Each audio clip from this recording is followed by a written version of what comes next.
अस्सलाम वालेकुम खातून हज़रात, मैं हूँ इसरार अहमद कसाना। इम्पोर्टेंट डे है आज, बहुत ही इम्पोर्टेंट डे है और आपको पता ही है कि किस वजह से, उसकी भी ज़रा तफ़सीलात में जाएँगे।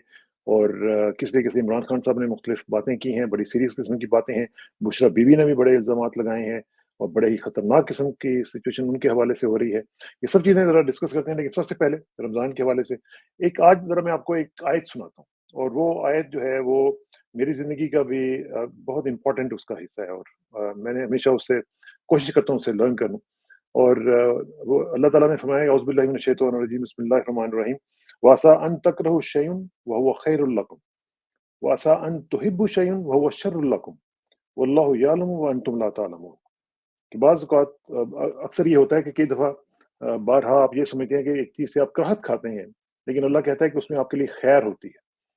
और बारहा ये होता है कि एक चीज़ से आप मोहब्बत करते हैं, लेकिन उसमें आपके लिए शर होता है। क्योंकि वो अल्लाह ताला फिर कहता है कि वल्लाहु यअलम व अंतुम ला तअलमून, क्योंकि अल्लाह जानता है और तुम नहीं जानते।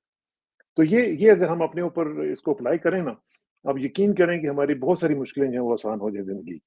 क्योंकि हम कई दफ़ा बहुत ज़्यादा चीज़ों को अप्लाई कर रहे होते हैं, हम सोच रहे होते हैं हमें ये मिल जाए, हमें वो मिल जाए।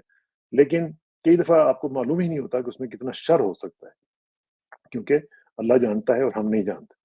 अच्छा जी, अब ये तो हो गई आयत अल्लाह ताला की बात और साथ ही साहिब कुरान की भी बात, अल्लाह के महबूब की बात कि रसूलुल्लाह सल्लल्लाहु अलैहि वसल्लम ने फरमाया कि रश्क 2 ही आदमियों पर हो सकता है। एक वो जिसे अल्लाह ने माल दिया और उसे राह हक में लुटाने की पूरी तौफ़ीक मिली थी और दूसरा वो जिसे अल्लाह ने हिकमत दी या इल्म दिया और उसके ज़रिए फ़ैसला करता है, उसकी तालीम देता है। तो ये भी बड़ा इम्पोर्टेंट है कि अगर आपने रश्क करना है तो इन 2 लोगों पर करें। इसके अलावा रश्क करेंगे तो आपको मसाइल का सामना करना पड़ सकता है।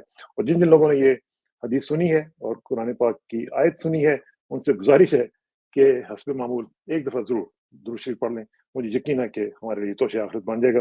मैं भी पढ़ूँगा, आप लोगों को फ़िक्र होती है, मैं भी पढ़ता हूँ इंशाअल्लाह। और इन तमाम अमूर में गुफ्तगू करने के लिए हमारे साथ सीनियर साहब मौजूद हैं लाहौर से, जनाब सलमान आबिद भाई। सलमान भाई अस्सलाम वालेकुम जी। जी, वालेकुम सलाम इसरार साहब। और मुझे यकीन है कि आपने भी पढ़ लिया होगा। जी, जी, मैंने पढ़ लिया दुरूद शरीफ भी, आपके कहने के हाँ। मुताबिक पढ़ा है। माशाल्लाह, माशाल्लाह। वो मुझे लोग कहते हैं कि जी आप नहीं पढ़ते, मैंने कहा यार मैं जब सलमान भाई शुरू करते हैं ना तो मैं पढ़ देता हूँ। अल्लाह ताला सबके लिए कबूल फरमाए जनाब। अल्लाह कबूल करे। और अभी आप प्रोग्राम शुरू करने से पहले आप बता रहे थे कि आज चूँकि आज कल आखिरी दिन है रमज़ान के, तो ये हाँ। दुआओं के दिन है और ये बेसिकली एक लूट सेल है जिसमें हम जितना भी जी, चाहें जी, जी, लूट जी। जी, जी, और जी। ये पैसा आखिरी रातें जो है वसूल ना, कर लें। जो रात की पहर होते हैं, ये अल्लाह ताला जो है ना सबको हिम्मत दे, तौफीक दे, ज़्यादा से ज़्यादा बेशक, कुरान पढ़ने की और हदीस पढ़ने की और दुआ करने की। बेशक। बल्कि मुझे याद आ रहा है आप ही की बात से कि वो एक नबी पाक सल्लल्लाहु अलैहि वसल्लम की हदीस है ना जिसमें आप सल्लल्लाहु अलैहि वसल्लम ने 3 दफ़ा आमीन कहा, तो उसमें एक ये था कि जिसको रमज़ान मिला और उसने अपने आप की मग़फ़िरत ना करवाई, तो उससे बड़ा बदनसीब कौन हो सकता है? जी, जी, जी, जी, जी, ठीक है। जी, जी। तो अल्लाह ताला हमें अल्लाह सबको ताला तौफ़ीक दे। सबको अल्लाह ताला हिम्मत दे। हिम्मत दे। अल्लाह का शुक्र है कि आप जैसे लोग हमें सिखाते रहते हैं, बड़ी-बड़ी मेहरबानी सलमान भाई। अच्छा अब ज़रा थोड़ा-सा आ जाइए। अच्छा जी मैंने वो सॉरी वो उसका जो रेफ़रेंस है वो मैं आपको बता दूँ 7316 हदीस नंबर है जो मैंने अभी आपको सुनाई है, बुखारी में है 7316 वो मैं भूल गया, तो वो आप उसको नोट कर लीजिएगा। अच्छा जी सलमान भाई ये ज़रा मुझे बताएँ कि ये जो अब सूरत-ए-हाल चल रही है, आज बड़ा ही इम्पोर्टेंट दिन है और उसमें आप ये देखें कि आज तो वो हियरिंग होनी है, जिसके बारे में काज़ी साहब ने बड़े-बड़े जनाब आज फैसले करने हैं इंशाअल्लाह और वो आज जनाब थरथली डाल देंगे मुझे उम्मीद है कि ये किसने उनको इस तरह के खतूत लिखे और किसने उनको जनाब वो सारे काम किए और किसने उनको थ्रेटन किया, ये सब कुछ आज हो जाएगा। आप भी उम्मीद में रख रहे हैं जी इसमें अपनी अपनी तमाम तवक्कुआत आपकी ताज़ा तरोताज़ा हैं? देखिए, जिस वक़्त वज़ीर-ए-आज़म की और चीफ़ जस्टिस की मुलाकात हुई थी, तो ख़्याल ये था कि वो जो मट्टी पाओ पॉलिसी है, उसके मुताबिक एक कमीशन बनाकर मामले को लटका दिया जाएगा या मामले को इतना लिंगर ऑन कर दिया जाएगा कि इसका कोई असर साबित ना हो सके और मामले को जिसे कहते हैं ना, एक अपने आप को अवॉइड करते हुए आगे बढ़ा जाए।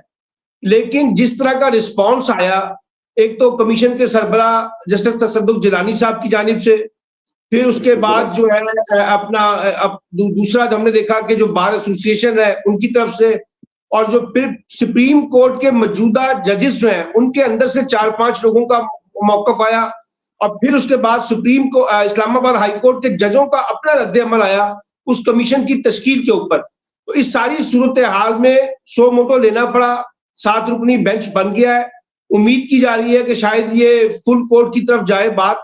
अब इस मामले को दबाना इतना आसान काम नहीं रहा, एक बात।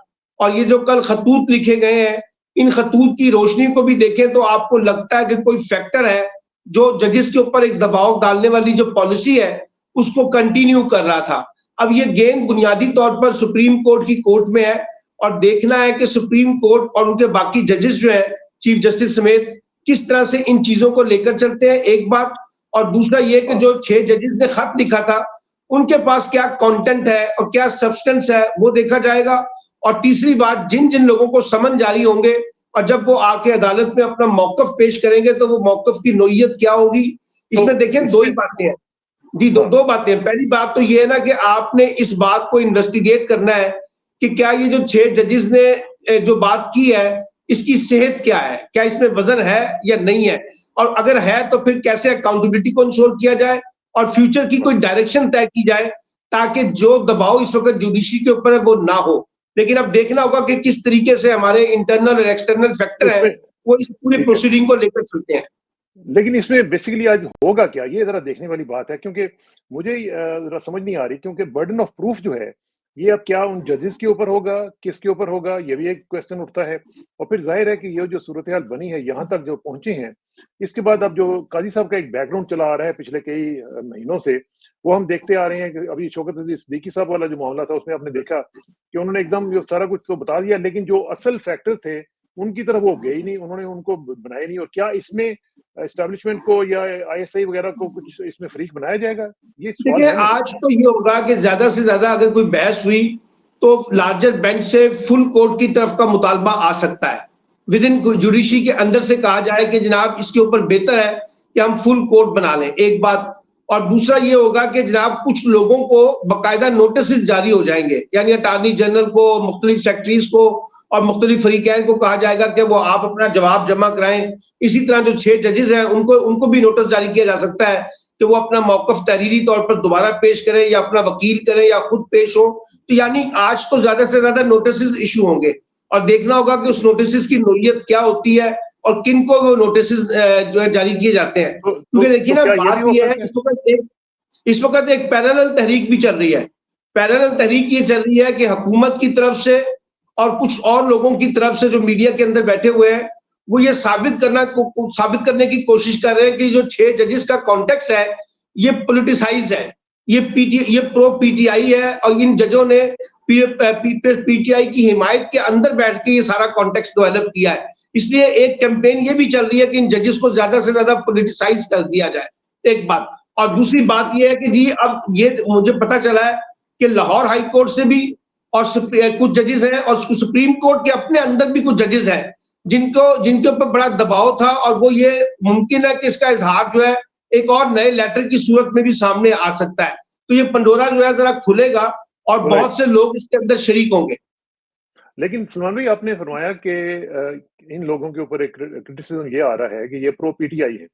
अच्छा, अब उस लिहाज से देखा जाए तो फिर काजी साहब के ऊपर भी क्रिटिसिज्म आना चाहिए और आया भी है कि वो प्रो गवर्नमेंट हुए में है और उनसे लोगों का मुतालबा क्या आप समझते हैं कि ये सामने आएगा आज जब हियरिंग शुरू होगी तो लोग कह सकते हैं जब आप एक वो अपने उस बेंच से अलहदगी इख्तियार करें, बेंच से जी मैं वो कह रहा हूँ, जब आप एक ग्रुप के ऊपर इल्जामात लगाएंगे, पॉलिटिसाइज करेंगे तो दूसरा ग्रुप भी फिर आपको पॉलिटिसाइज करेगा, एक बात। और ये मुतालबा तो पहले से आ चुका है कि जो अपना चीफ जस्टिस साहब हैं और जस्टिस मंसूर अली शाह साहब हैं, ये दोनों क्योंकि प्राइम मिनिस्टर से मिले हैं और इन्होंने एक पोजीशन ली है तो बेहतर है कि वो अपने आप को उस बेंच से अलग रखें। तो अब ये सारी सवालात जो हैं ये आ गए हैं और सुप्रीम कोर्ट ने जितना बचने की कोशिश की थी इस पूरे मुकदमे से और ये गेंद बुनियादी तौर पर हुकूमत की कोर्ट में डालने की कोशिश की एक रुकनी कमीशन बनाकर, वो सारा का सारा डिफ्यूज हो गया ना, वो खेल उनके हाथ से निकल गया है। अब वो खेल एक और नए जिसे कहते हैं कि कोर्ट में आ गया है और वहां लगता ही है कि बड़ा प्रेशर होगा जुडिशरी के ऊपर भी,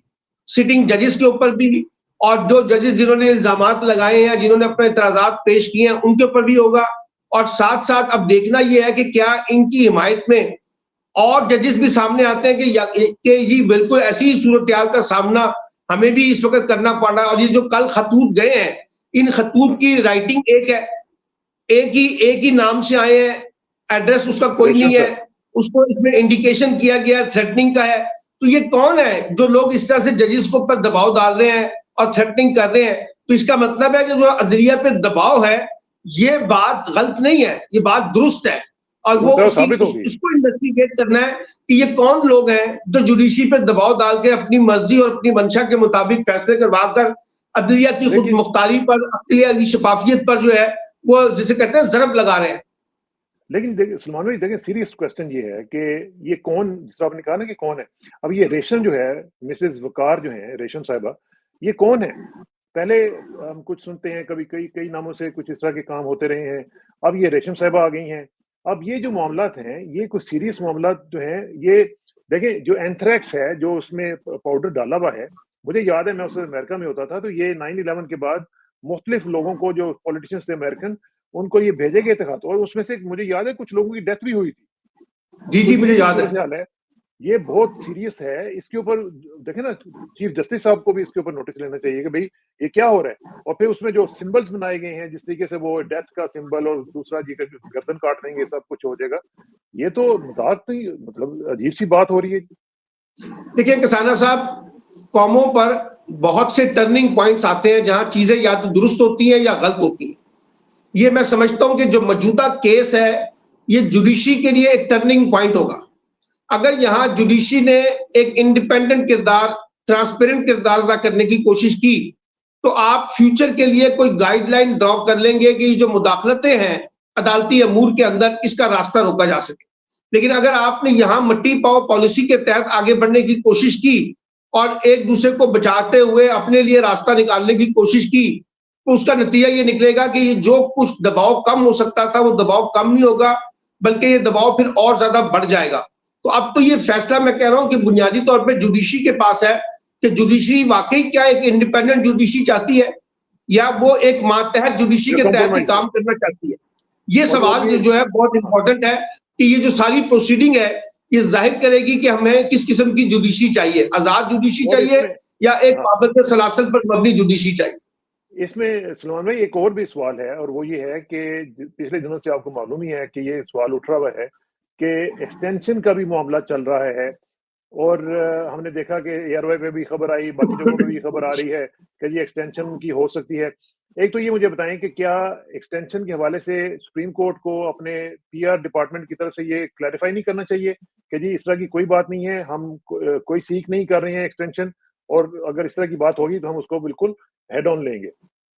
देखिए असूली तौर पे तो करनी चाहिए, असूली तौर पे करनी चाहिए, क्योंकि एम्बिग्युइटी बड़ी क्रिएट हो चुकी है और कहा जा रहा है कि शायद ये मामलात भी एक्सटेंशन के वाले मामलात हैं, तो पोजीशन तो वाजे होनी चाहिए। लेकिन अभी तक तो पोजीशन क्योंकि वाजे नहीं की है, तो इसलिए लोग और ज्यादा सवालात उठा रहे हैं।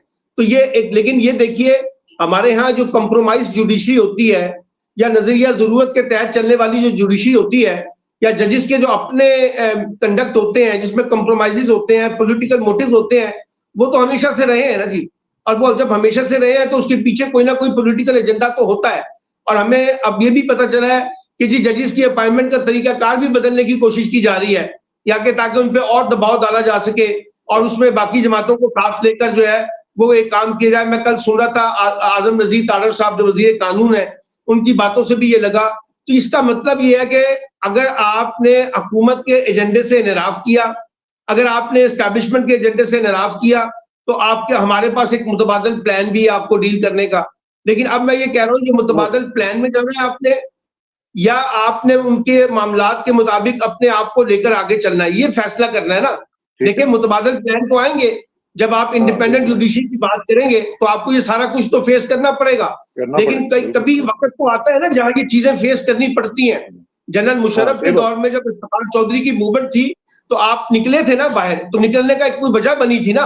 तो मैं ये कहता हूं कि अब इस वक्त पाकिस्तान की बार और बेंच दोनों को, यानी जुडिशरी को भी, जजेस को भी और वकला को भी इस नुक्ते पर इत्तफाक करना चाहिए कि जितनी भी इंटरनल मुदाखलतें हैं या एक्सटर्नल मुदाखलतें हैं, इनका खात्मा होना चाहिए। इसके लिए एक लाइन ड्रॉ होनी चाहिए और सारे इदारों को एक फ्रेमवर्क में जाकर अपने आप को अकाउंटेबल करना पड़ेगा, ताकि यहाँ जुडिशरी का कोई निजाम चल सके। लेकिन अगर आपने जुडिशरी का निजाम नहीं चलाना, तो फिर फायदा कोई नहीं ना सारी इस प्रैक्टिस का, जो सारी डिबेट यहाँ जनरेट की जा रही है। ठीक है, इस टॉपिक पे आखिरी सवाल वो ये है कि क्या आप समझते हैं कि इसको लाइव टेलीकास्ट किया जाएगा? क्योंकि आजकल काज़ी फ़ायज़ ईसा साहब माशाल्लाह बड़े यूट्यूब चैनल्स की भी बातें कर रहे हैं। तो क्या इस इश्यू को लाइव टेलीकास्ट किया जाएगा या किया जाना चाहिए? ये डिमांड भी आज की प्रोसीडिंग में कोई किसी की तरफ से आ सकती है, क्योंकि आप क्योंकि बकायदा हर चीज के आदी हैं और कहते हैं कि जी लाइव टेलीकास्ट होना चाहिए, तो लोगों को भी एजुकेट किया जाए कि लोग किस तरह इसको देखें इस प्रोसीडिंग को।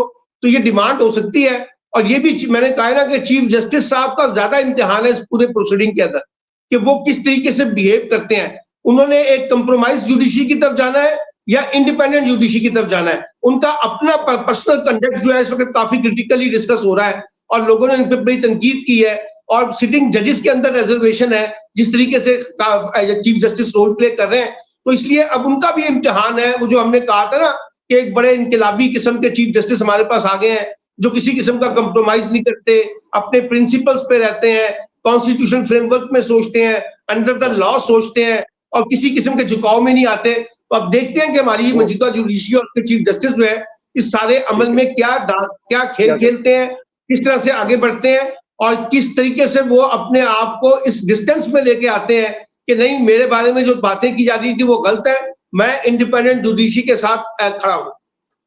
बिल्कुल सही बात है, और इसी केस से मेरा ख्याल है कि पता चल जाएगा कि क्या एक्सटेंशन लेने जा रहे हैं या नहीं लेने जा रहे हैं, ये भी क्लियर हो जाएगा। अच्छा जी, अब आते हैं जरा इमरान खान साहब की तरफ। इमरान खान साहब ने जर्नलिस्टों से आज बातचीत की है, उसकी रिपोर्टिंग जो मैं पढ़ रहा था उसमें एक तो उन्होंने ये कहा जी कि जो जजेस के खत का जो इंक्वायरी वाला मामला है वो शौकत सिद्दीकी केस से शुरू करें, और उन्होंने ये भी कहा है कि जनरल फैज हो या कोई भी और हो उसकी तहकीकात होनी चाहिए।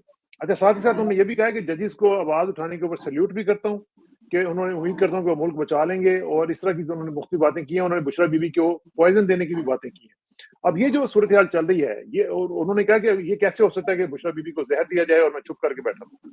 तो ये जो अब इमरान खान साहब की बातें आ रही हैं, ये तो बड़ी क्लियर कट को इल्जाम लगा रहे हैं, और उन्होंने चीफ आर्मी चीफ का नाम साहब, मेरा जरा मशवरा ये है पीटीआई के लिए, आप 6 जजेस की हिमायत जरूर करें और उस मौकफ की भी हिमायत करें जो 6 जजेस ने की है, और जिस तरीके से अदालती फैसलों के तहत उनको सजाएं दी गई हैं इमरान खान को, उसमें भी क्रिटिसिज्म होना चाहिए। लेकिन ये जो प्रोसीडिंग चल रही है ना सारी की सारी, इसमें पीटीआई को मुकम्मल तरीके से एक पार्टी के तौर पर सामने नहीं आना चाहिए। यानी पार्टी से मुराद ये है कि वो ये ना शो कर दें कि हम खड़े हैं इन 6 जजेस के पीछे और ये कोई पीटीआई का मसला है। ये पीटीआई का मसला नहीं है, एक बात, क्योंकि देखिए जितना आप इनको पॉलिटिसाइज करेंगे या इनको अपने साथ खड़ा करने की कोशिश करेंगे, इसका फायदा हुकूमत उठाने की कोशिश करेगी जो हुकूमती कैंपेन है। तो इसलिए पीटीआई जो है अपने मौकफ के साथ खड़ी हो, वो जजेस के साथ उस तरह की पोजीशन न ले ले कि वो एक दूसरे को फरीक बनाकर खड़े हो जाए, उसका नुकसान होगा। एक बात तो ये है। अच्छा, दूसरी बात ये है कि कल राना सनाउल्लाह का एक इंटरव्यू चला जो बड़ा दिलचस्प इंटरव्यू है। उसमें उन्होंने कहा कि जनाब हमारी हार की बड़ी बुनियादी वजह यह बनी कि जिस तरीके से, जिस उजलत से और जिस गलत तरीके से इमरान खान को सजाएं सुनाई गई। यानी कल उन्होंने इतराफ किया है कि इमरान खान को सजा सुनाने की टाइमिंग भी गलत थी, सजाएं भी गलत थी, और ये पॉलिटिकल विक्टिमाइजेशन की तरफ उन्होंने इशारा किया है। तो ये बात तो फिर इमरान खान का वो मौकफ दुरुस्त हुआ ना, और पीटीआई का वो मौकफ दुरुस्त हुआ कि जो अदालतें हैं उनको इस्तेमाल किया गया इमरान खान को सजाएं दिलवाने के ऊपर उजलत के अंदर। अच्छा, यही तो वो बात जो 6 जजेस भी कर रहे हैं कि हम पर दबाव डाला गया है, हम पे प्रेशराइज किया गया है उन अदालती फैसलों के ऊपर। तो इसका मतलब है कि ये केस जो है इतना कॉम्प्लिकेटेड नहीं है। अब तो हुकूमत के अंदर से वॉइसेस आ रही हैं कि ये सारा खेल जो खेला गया है इसका हमें नुकसान हुआ है। तो ये मैं समझता हूं कि पीटीआई का ये जो मौकफ है कि अदालतों ने इमरान खान के खिलाफ जो फैसले दिए हैं उनकी नोयत कानूनी नहीं है बल्कि सियासी नोयत की है। ये बात तो अब इस्टेब्लिश हो गई है। हाँ, ये बिल्कुल से एस्टैब्लिश हो रही है, और साथ साथ जो दूसरी चीज एस्टैब्लिश हो रही है वो ये है, जो बुशरा बीबी ने भी बात की है और इमरान खान ने भी की, जो उनको पॉइजन देने की और हार्पिक वगैरह डालने की, देखे ना, ये तो पॉइजन हैं और ये तौबा इस्तग़फ़ार, कोई सोच भी नहीं सकता कि इस तरह की चीजें किसी के खाने में डाली जाएं। ये क्या हो रहा है जी? ये मतलब ये तो दिस इज बात ये है कि इमरान खान पे जो प्रेशर बिल्ड हो रहा है, उस प्रेशर बिल्डिंग के अंदर बहुत सारे टैक्टिक्स है ना जो खेले जा रहे हैं, और जिसमें ये बुशरा बीबी वाला मामला भी सामने आ गया है। लेकिन अब आप देखिए ना, वही नैब जो तोशा खाना के मुकदमे लेके चला था, अब जिस वक्त उनकी सजा मुअत्तल हुई है तो उन्होंने कहा जी हमें इसमें कोई इतराज नहीं, आप सजा को सस्पेंड कर दें। यानी अंदाजा लगाइए ना, मैं बार बार आपके प्रोग्रामों में कहता रहा कि जनाब ये फैसले कानूनी नोयत से ज्यादा सियासी नोयत के हैं। अब वो सियासी नोयत निकलकर सामने आ रही है और सब मान रहे हैं कि जनाब माजी में भी और आज भी अदालतों को बतौर हथियार इस्तेमाल करके किसी की हिमायत में और किसी की मुखालफत में फैसले किए गए हैं। अब इमरान खान साहब के पास ये एडवांटेज हो गया है कि जिस तरह का 6 जजेस ने खत लिखा है उससे उनके मौकफ को तो पसीजाई मिल गई है, उनका जो बयानिया था उसको तो स्टैब्लिश हो गया है और ये भी बात भी साबित हो गई है कि इमरान खान या उनकी बेगम को या उनके साथियों को दीवार से लगाने की जो कोशिशें की जा रही हैं उसके अंदर कई मुख्तलिफ नोयत के दबाव हैं, जिसके अंदर ये मामला भी जो बुशरा बीबी का मामला सामने आया वो भी शामिल है। और आप देखिए ना, ये मामला सिर्फ इमरान खान के ऊपर नहीं है, शाह महमूद कुरैशी ने ये पी काटी है, चौधरी परवेज राई साहब ये पी काट रहे हैं और महमूद रशीद, यास्मीन राशिद वगैरह जो है ये पी काट रहे हैं, याज चौधरी काट रहे हैं। इन सब का मुकदमा ये है कि इनके ऊपर मुकदमा सियासी है, कानूनी नहीं है। और सियासी मुकदमा ये है कि जब तक पीटीआई के साथ कोई मामला ठीक नहीं होंगे हम आपको इसी तरह से तंग करते रहेंगे। और अभी आप देखिए कि हुकूमत के अंदर से कुछ लोग ये कह रहे हैं कि जनाब ये पीटीआई के खिलाफ जो कुछ हो रहा है इससे हमारा कोई सरोकार नहीं है, ये तो एस्टैब्लिशमेंट जाने और इमरान खान साहब जाने, मुकाबला उनका है। तो ये एक पोजीशन बन गई है जिसकी वजह से ये जो केस जो सुप्रीम कोर्ट में लगा है ना आज, ये एक जिसे कहते हैं ना पाकिस्तान की जुडिशियल हिस्ट्री में भी और पाकिस्तान की पॉलिटिकल लीगल हिस्ट्री में भी एक क्रूशियल केस है। इसने डिटरमिन करना है पाकिस्तान की फ्यूचर पॉलिटिक्स की डायरेक्शन को कि वो उसने किस रुख की तरफ जाना है। वही रुख होगा जो रवायती सियासत का है या इसमें बाकी हम तब्दीलियां देख सकेंगे फ्यूचर के कॉन्टेक्स्ट में, और ये जितनी भी मुदाखलतें हो रही हैं इनसे शायद हम जान छुड़ा सके। एक और इस एस्पेक्ट जो है बुशरा बीवी के हवाले से और इन्हीं इनकार्सरेशन जो हो रही हैं उन हवाले से, ये जो हमने देखा है अभी जो खवातीन अंदर है, अभी आपने डॉक्टर यास्मीन राशिद का नाम लिया, जो दूसरी खवातीन है फॉर एग्जांपल आलिया हमजा हैं, ये सनम जावेद वगैरह हैं, अब देखिए उनके साथ क्या किया है कि उनको मियाँ वाली भेज दी है और मियाँ वाली के जज को भी सलाम है तौबा इस्तग़फ़ार जिन्होंने बगैर सोचे समझे उनको 14 रोजा रिमांड पे भेज दिया है, जुडिशियल कर दिया है। तो ये जो खवातीन बेचारी वो एक किस्म की मैं समझता हूँ ये पाकिस्तान के ऊपर, पाकिस्तान की जो अदलिया है उसके ऊपर एक बहुत बड़ा धब्बा है जिस तरीके से हम अपनी खवातीन को डील कर। देखिए इस सारे केस का दिलचस्प लतीफा ये है, चाहे वो सनम जावेद हो, आलिया हमजा हो, यास्मीन राशिद हो, महमूद रशीद हो, इजाज चौधरी हो, उमर सरफराज चीमा हो या बाकी लोग हो, इन सब का मुकदमा बड़ा दिलचस्प है। ये लोग पाकिस्तान के अंदर इंसान नहीं है, रोबोट हैं। ये 9 मई के वाले दिन जो है ना इस्लामाबाद में भी दहशतगर्दी कर रहे थे, यही लोग लाहौर में भी दहशतगर्दी कर रहे थे, यही लोग रावलपिंडी में भी दहशतगर्दी कर रहे थे, यही लोग जो है मियांवाली और सरगोदा में भी दहशतगर्दी कर रहे थे। यानी एक फर्द को एक ही वक्त में 6 मुख्तलिफ जगहों पर दहशतगर्दी करते हुए दिखाया गया इस मुकदमे के अंदर, जिससे आपको लगता है कि इसकी मुकदमे की सेहत जो है वो कितनी क्रेडिबल है।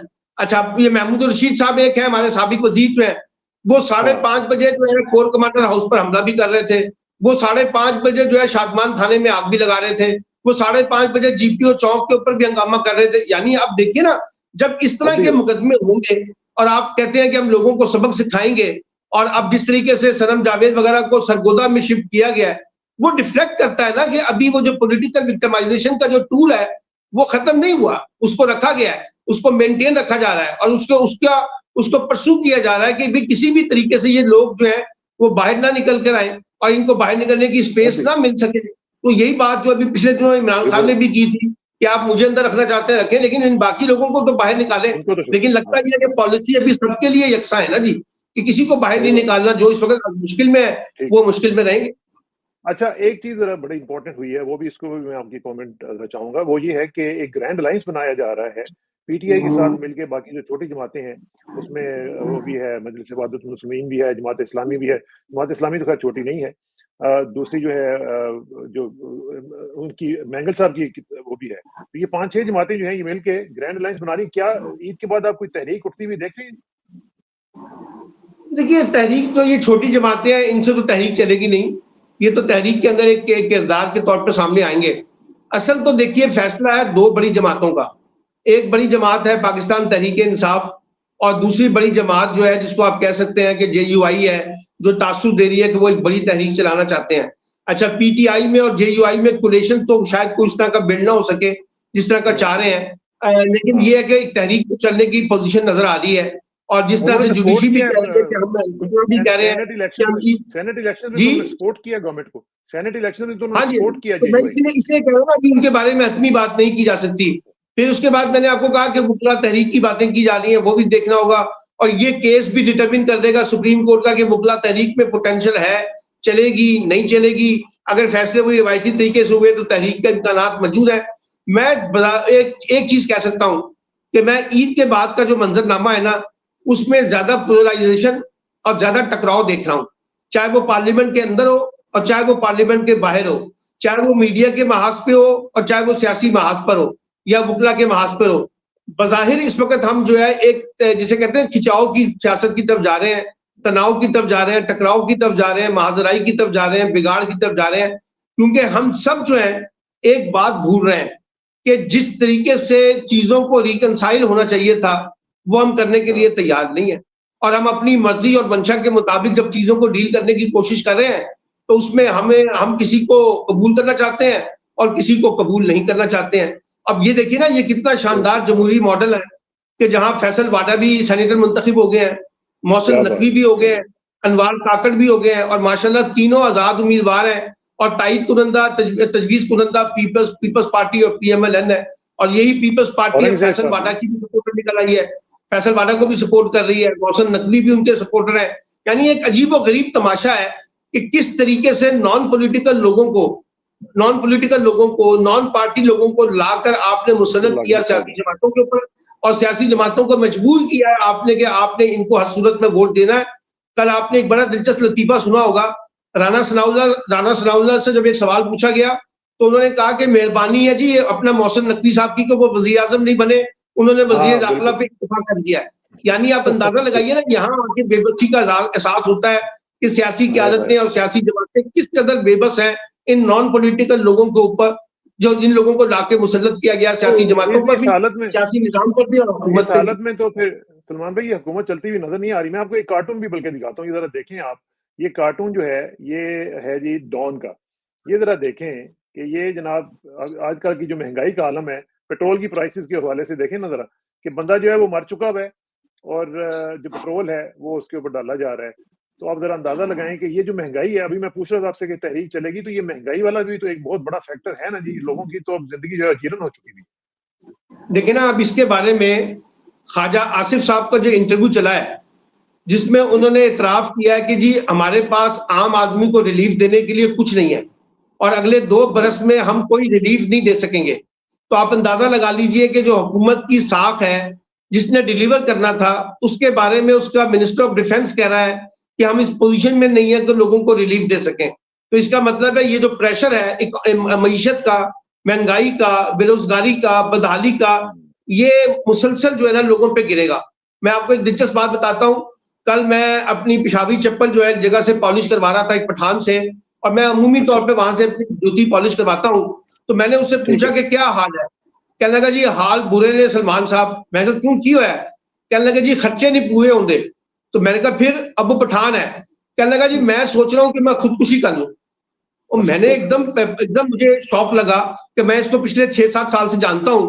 वो कहने लगा सर हमारे अखराजात में और हमारी आमदनी में इतना फर्क आ गया है कि अब लगता नहीं है घर चल सकेगा, क्योंकि घर वालों की तरफ से बार बार फोन आता है पैसे भेजो, तो पैसे यहाँ से कमाई नहीं रहा, तो मैं कहाँ से पैसे भेजूं। तो यानी अंदाजा लगाइए लोगों की जो हालत है वो हमने इस नहज पे पहुंचा दी है कि माकूल किस्म के लोग भी ये सवाल उठाना शुरू हो गए कि हम खुदकुशी करके शायद मसले का हल तलाश कर रहे हैं। अब आपका पूरा का पूरा हुकूमती निजाम, आपका पूरा का पूरा रियासती निजाम, आपके वज़रा, आपकी सूबाई हुकूमतें, आपकी मरकजी हुकूमत, उसमें अपोजिशन, उसमें एस्टैब्लिशमेंट, आपकी ब्यूरोक्रेसी, यानी कोई जो है ये सोचने के लिए तैयार नहीं है कि आम आदमी की जिंदगी को हमने कैसे आसान बनाना है। यहाँ मसला ये है कि मेरा जोड़ तोड़ क्या कहता है, मेरी ताकत क्या कहती है। आसिफ अली जरदारी जो है वो मफामत का बादशाह है, कोई कहता नहीं वो मफामत का बादशाह नहीं है, वो तो इक़्तिदार का बादशाह है। कोई कहता जी शहबाज शरीफ साहब की रिकंसिलेशन की पॉलिटिक्स, कोई किसी को कुछ कहता है। लेकिन इस सारे खेल में कोई आम आदमी के लिए भी कोई रिकंसिलेशन है, कोई आम आदमी को भी कोई रिलीफ देना, कोई आम आदमी की जिंदगी में भी कोई आपने आसानियां पैदा करनी है। मैं जाती तौर पे जानता हूं कि बहुत से लोग जो है हमारे मोहल्ले में, हमारे घर इर्द गिर्द जो है, लोगों के पास ईद के कपड़े बनाने के लिए बच्चों के लिए पैसे नहीं है। मैं आपको ईमानदारी से बता रहा हूँ, और मैं तो हर जगह पर ये बरबला कह रहा हूँ कि हमारा अपना तकाजा ये है कि अगर हमारे पास 4 पैसे हैं तो आप अपने हमसाये के बच्चों को देख लें, उनको भी कोई एक-एक जोड़ा लेके दे दें अगर किसी के माली हालात खराब है। यानी इस किस्म की कैफियत में आपने कौम को डाल दिया है, और आपके प्रोटोकॉल की हालत ये है कि 3 चीफ मिनिस्टर हाउस होंगे। अब जरदारी साहब को भी ख्याल आया कि जनाब ईवान सदर जो है सिर्फ अपना इस्लामाबाद तक नहीं होगा, जो मेरे इलाके के घर हैं उनको भी जो है सरकारी घर दर्जा दिया जाए। यानी हम इस किस्म के प्रोटोकॉल में फंस के रह गए हैं। हमारी हुकूमत में आने का मकसद जो है, जहां पैसा बनाना है वहां प्रोटोकॉल है। आम आदमी को रिलीफ देने की जो प्रायोरिटी है वो मुझे पूरे रियासती निजाम में कहीं नजर नहीं आ रही। मैं माजरत चाहता हूँ, इसी वजह से हमारा मुकदमा लोगों का रियासत के निजाम पे, हुकूमत के निजाम पे कमजोर हो रहा है डे बाई डे। लोगों को लगता है कि ये हमारे मदावा नहीं है, ये हमारे मसाइल का हल नहीं है जो इस वक्त निजाम हम पे मुसल्लत कर दिया गया है। और ये मैं आपको बता रहा हूँ कि हुकूमत के अपने अंदर से गुजरा जो है, मैं जिनको जानता हूँ, उनकी फ्रस्ट्रेशन बढ़ती जा रही है कि हमारे लिए और ज्यादा मुश्किलात पैदा हो गई है कि कैसे हम अपनी लेजिटिमेसी को और क्रेडिबिलिटी को एस्टैब्लिश करें। ये जो सारे मैजिक शो है ना सोशल मीडिया के, ये 2-4 महीने के बाद जाके अपनी मौत आप मर जाएंगे, ये मैं आपको बताऊं। लोगों को जब रिलीफ नहीं मिलेगा तो लोग आपके ऊपर मजाक उड़ाएंगे आपके ऊपर, तो लोग ये भूल जाएंगे सोशल मीडिया की ड्रामेबाजियां जो हमारा हुक्मरान तबका जो करने की कोशिश करता है। असल मसाइल जो है वो दाले, और मैं इसमें एक और लड़ाई भी देख रहा हूँ। ये जो कल मखसूस नशिस्तों का मामला आया केपीके के साथ, आप बिला वजह वफाक को और केपीके के दरमियान जो है वो तनाजा पैदा करने की कोशिश की जा रही है और एक नया कॉन्फ्लिक्ट क्रिएट करने की कोशिश की जा रही है।